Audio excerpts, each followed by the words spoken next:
नमस्कार साथियों, संस्कृति आईएएस के यूट्यूब चैनल में आप सभी का स्वागत है। मैं हूं चंद्रशेखर। तो आज वही हमारी क्लास जो करंट अफेयर से संबंधित है, 2023 प्रारंभिक परीक्षा को ध्यान में रखते हुए। तो चलिए क्लास की शुरुआत करते हैं। मेथड हमारा वही रहेगा जो आप लोगों ने पहले देखा है। तो पहले प्रश्न की तरफ आगे बढ़ते हैं और ये देखते हैं कि पहला प्रश्न क्या कह रहा है और उसी के अकॉर्डिंग हम लोग व्याख्या सारी चीज़ें आगे बढ़ेंगे देखते हुए। निम्नलिखित कथनों पर विचार कीजिए। चूंकि यहाँ पर जो बात हम लोगों ने पहले किया था वो भी नहीं दिया गया है, अर्थात यहाँ पर जो क्वेश्चन आपका होना चाहिए, क्लू आपको मिलना चाहिए, वो नहीं मिल रहा है। तो एक बार हम पढ़ लेंगे किसके बारे में बात कर रहा है। तो संविधान में अल्पसंख्यक शब्द को अनुच्छेद 29 में परिभाषित किया गया है। अब यहाँ पर मामला ये है कि अल्पसंख्यक के बारे में कुछ कहा जा रहा है। अल्पसंख्यक शब्द से संबंधित या अल्पसंख्यक से संबंधित लगभग सभी बातों को यहाँ पर हम व्याख्या के माध्यम से देख लेते हैं, फिर हम क्वेश्चन पे आएंगे और क्वेश्चन को सॉल्व करेंगे। तो ये लगातार बातें चर्चा में रही हैं। अल्पसंख्यकों के अधिकार का वर्णन कहाँ कहाँ पर किया गया है, तो संविधान के अनुच्छेद 29 और 30 में अल्पसंख्यक शब्द को बताया गया है।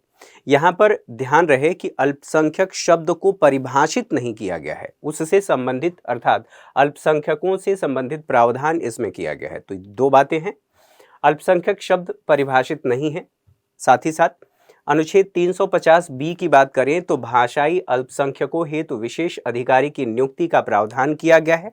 350 बी में राष्ट्रीय अल्पसंख्यक आयोग अधिनियम 1992 की बात करें तो अल्पसंख्यक कौन है इनके बारे में बताया गया है।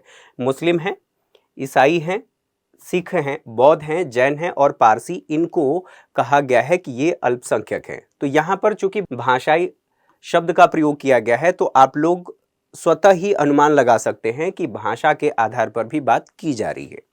अगली बात, सुप्रीम कोर्ट का एक डिसीजन आया था, उस डिसीजन में जो केरल से संबंधित था, केरल शिक्षा विधेयक मामला 1958, और उसमें कहा गया था सुप्रीम कोर्ट के द्वारा कि जो अल्पसंख्यक हैं उनकी पहचान अगर करनी हो तो आप ब्लॉक या जिला को आधार नहीं बनाएंगे, अर्थात ब्लॉक या जिला के आधार पर हम अल्पसंख्यकों की पहचान नहीं कर सकते। यहां पर देखें, अब क्वेश्चन पर आते हैं दोबारा। संविधान में अल्पसंख्यक शब्द को अनुच्छेद 29 में परिभाषित किया गया है। दूसरा कह रहा है संविधान में अनुच्छेद 350 बी के अंतर्गत भाषाई अल्पसंख्यकों के लिए विशेष अधिकारी नियुक्त किए जाने का उपबंध किया गया है। तो ये बात हम लोगों ने देख लिया कि एक अधिकारी नियुक्त करने की बात कही गई है। अगली बात, केरल शिक्षा विधेयक मामले 1958 में सुप्रीम कोर्ट ने निर्णय दिया था कि अल्पसंख्यकों की पहचान ब्लॉक या जिला स्तर पर की जानी चाहिए। यहां पर की जानी चाहिए की बात कही गई है, ठीक है। और हम लोगों ने क्या देखा अभी थोड़ी देर पहले कि नहीं की जानी चाहिए। तो यहां पर आपसे पूछा गया है कि कौन सा सही है, सत्य आपसे पूछा गया है। यहां पर परिभाषित किया गया है, शब्द दिया गया है, तो परिभाषित कहीं पर भी नहीं किया गया है संविधान में, पहली बात। तीसरा भी हमारा स्टेटमेंट गलत हो रहा है, स्वाभाविक सी बात है, पहला और तीसरा गलत हुआ तो केवल और केवल आपका सही कौन सा होगा, सी सही होगा, केवल दो यहां पर सही है। आगे बढ़े, अगले प्रश्न की तरफ चलें। अगला प्रश्न क्या कह रहा है, तो उपासना स्थल विशेष प्रावधान अधिनियम 1991 के संदर्भ में निम्नलिखित कथनों पर विचार कीजिए। तो चूंकि यहां पर उपासना स्थल विशेष प्रावधान आपसे पूछा गया है, आपको क्लू मिल गया कि यहां पर हमें किस संदर्भ में सोचना है, कहां तक हमारा दायरा जाएगा। यहीं पर देख लें, ये कहा गया है उपासना स्थल विशेष प्रावधान अधिनियम 1991। इसे कब पारित किया गया था, 18 सितंबर 1991 में पारित किया गया था। यह किससे संबंधित है या इसका उद्देश्य क्या है, तो इसका उद्देश्य यह है कि मस्जिदों या मंदिरों दोनों से सांप्रदायिक विवादों को समाप्त करना।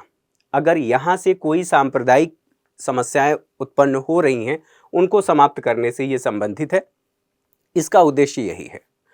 धारा इसी के धारा अर्थात 1991 की जो धारा है, जो अधिनियम है उपासना विशेष प्रावधान अधिनियम 1991, इसकी धारा 3 कहती है कि कोई भी व्यक्ति किसी भी धार्मिक संप्रदाय या उसके किसी भी अनुभाग के किसी भी उपासना स्थल को उसी धार्मिक संप्रदाय के किसी भिन्न अनुभाग या किसी भिन्न धार्मिक संप्रदाय या उसके किसी अनुभाग के उपासना स्थल में परिवर्तित नहीं करेगा। धारा 3 कहता है। धारा 4 का क्लॉज 1 कहता है कि 15 अगस्त 1947 को विद्यमान किसी उपासना स्थल का धार्मिक स्वरूप वही बना रहेगा जैसा कि 15 अगस्त 1947 को था। ठीक है, अर्थात उसमें हम परिवर्तन नहीं कर सकते।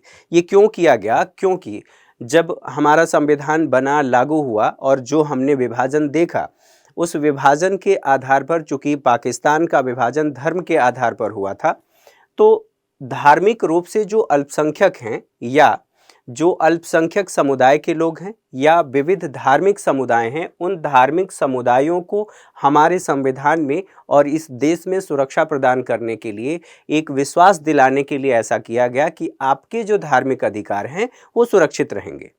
ठीक है, अगली बात यहाँ पर क्या कहा गया है?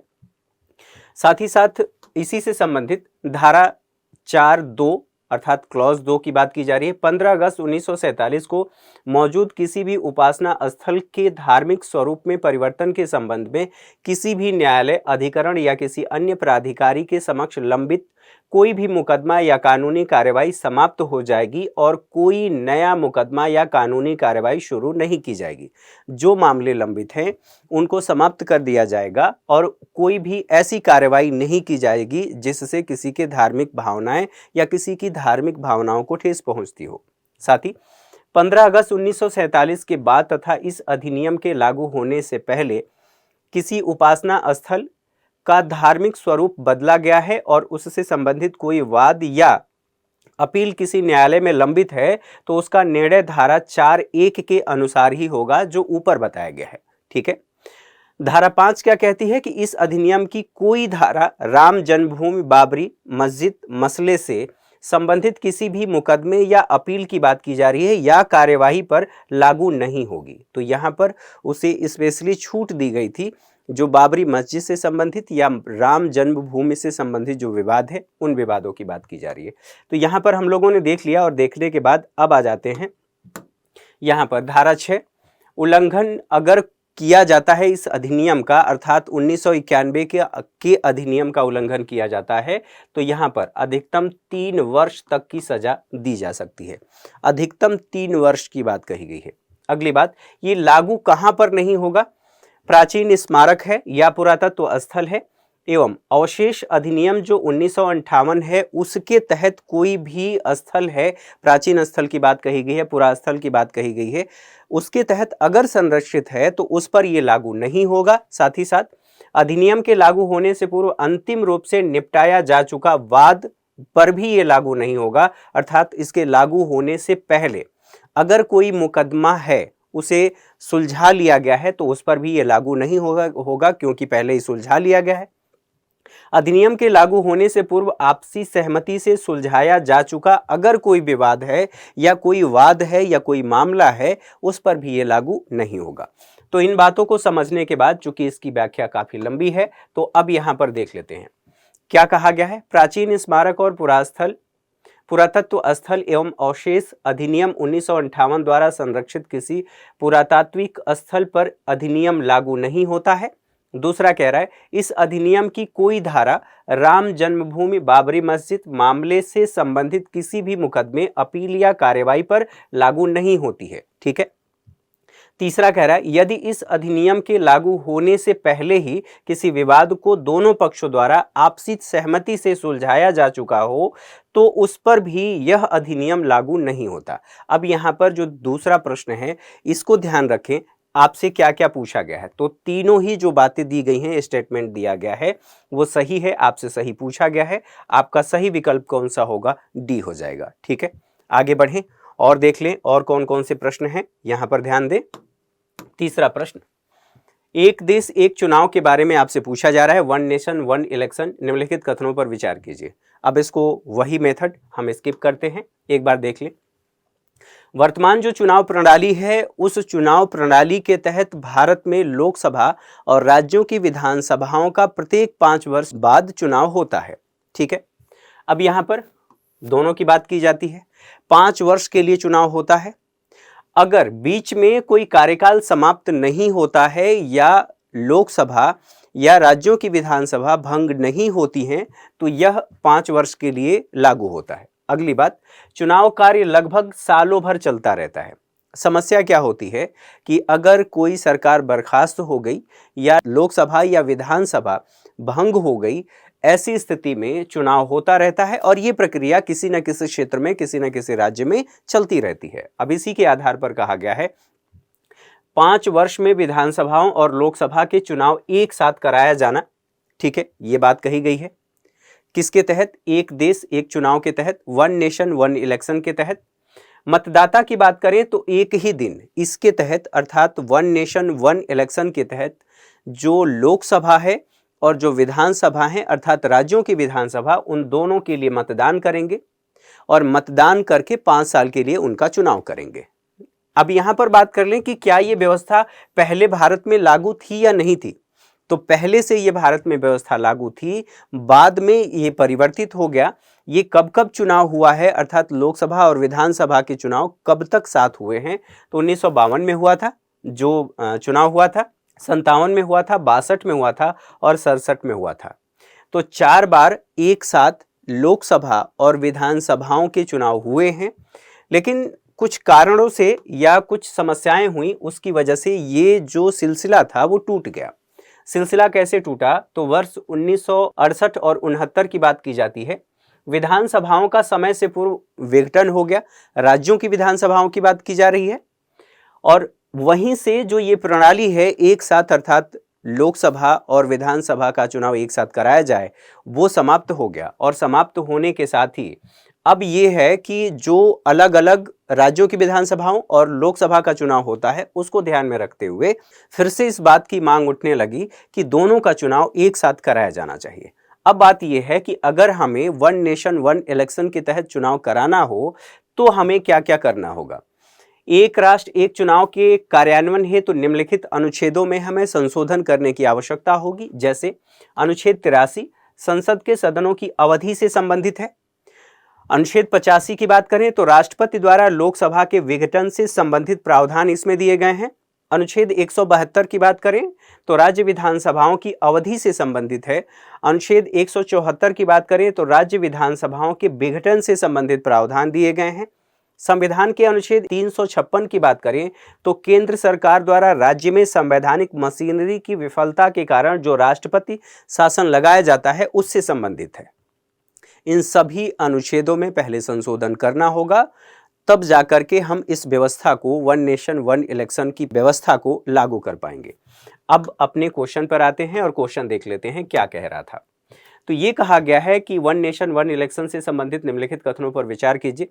पहला कथन कह रहा है एक देश एक चुनाव प्रणाली के अंतर्गत प्रत्येक 5 वर्ष या साल के अंतर्गत में लोकसभा तथा सभी राज्यों की विधानसभाओं के चुनाव एक साथ कराए जाएंगे।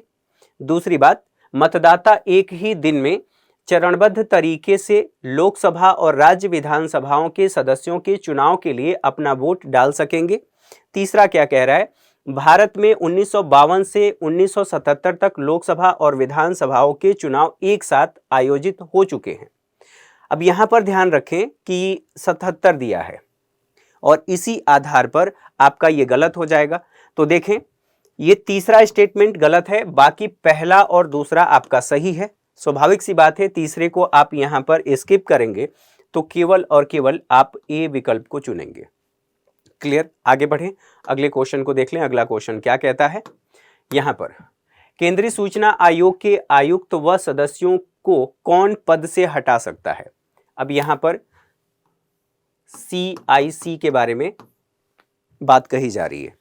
अब इसको देख लेते हैं, फिर आगे बढ़ते हैं। सुर्खियों में क्यों है? तो सुर्खियों में इसलिए है क्योंकि केंद्रीय सूचना आयोग के पास लंबित जो RTI के मामले थे उन मामलों में कमी आई है। जो लोग RTI के तहत सूचना मांग रहे थे उसमें कमी दर्ज की गई है। क्यों कमी दर्ज की गई है? तो इसलिए जो RTI अपील हैं, अपीलों के निपटान में लगातार वृद्धि हुई है।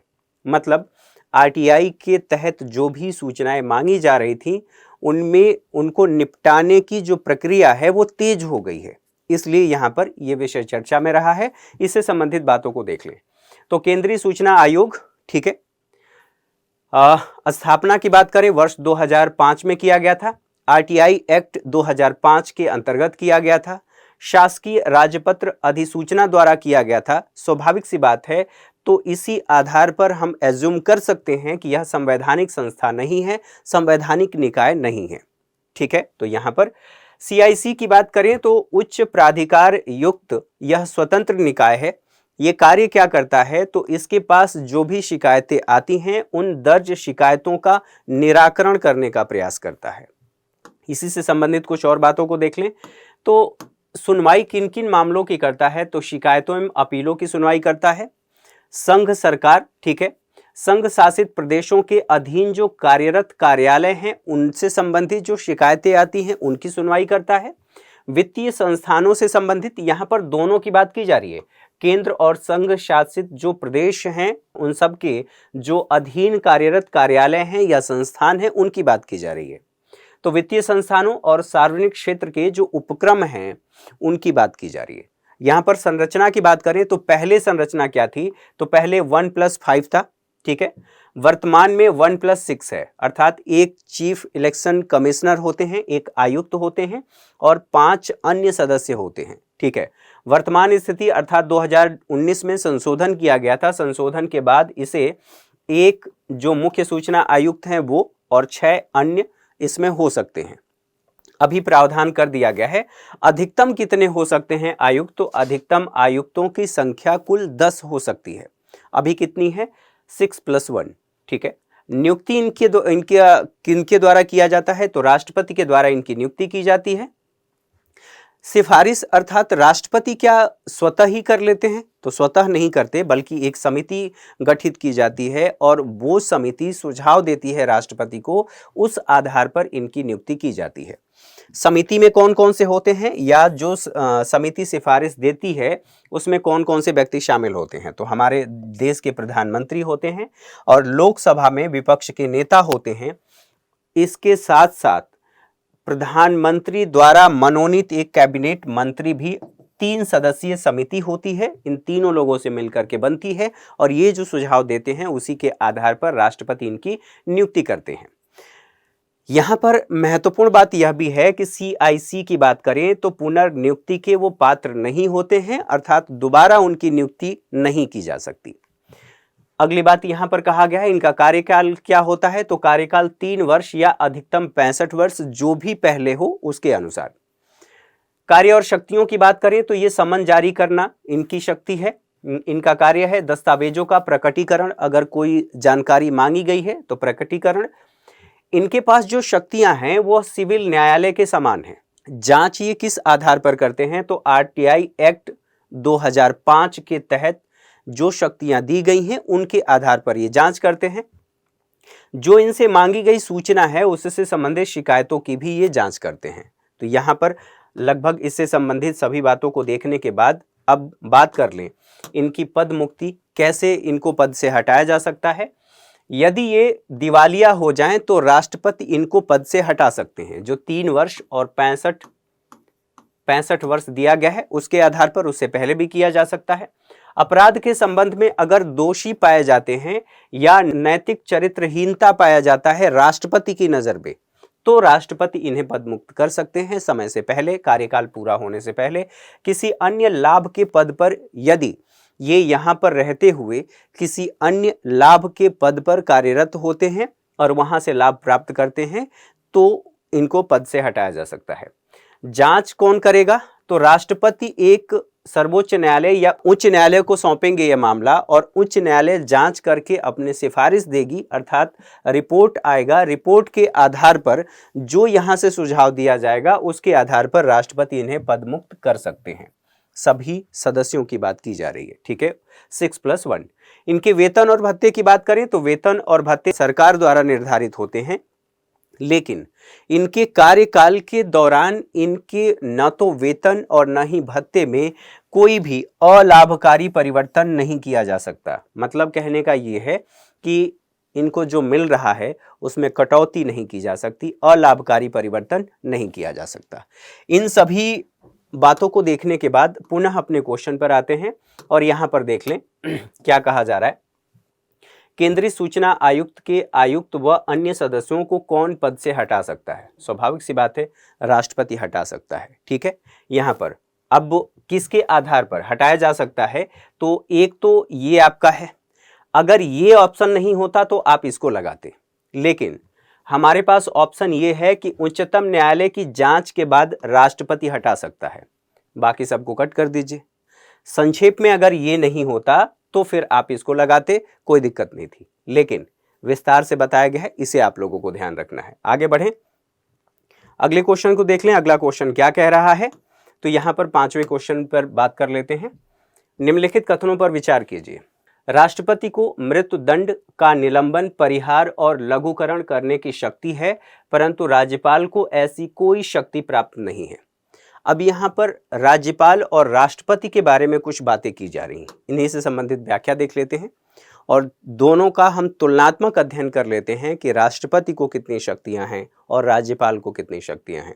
दोनों को समझने के बाद फिर हम आगे बढ़ेंगे। तो यहाँ पर देखें, संविधान के अनुच्छेद 72 के तहत क्या कहा गया है, राष्ट्रपति की क्षमादान की शक्तियों का विस्तार, और इस आधार पर इसमें जो बताया गया है वो ये कहा गया है कि अगर सेना के किसी सदस्य का कोर्ट मार्शल हुआ है, ऐसी स्थिति में कोर्ट मार्शल द्वारा प्रदान की गई सजा पर भी इनको अधिकार दिया गया है, माफ कर सकते हैं।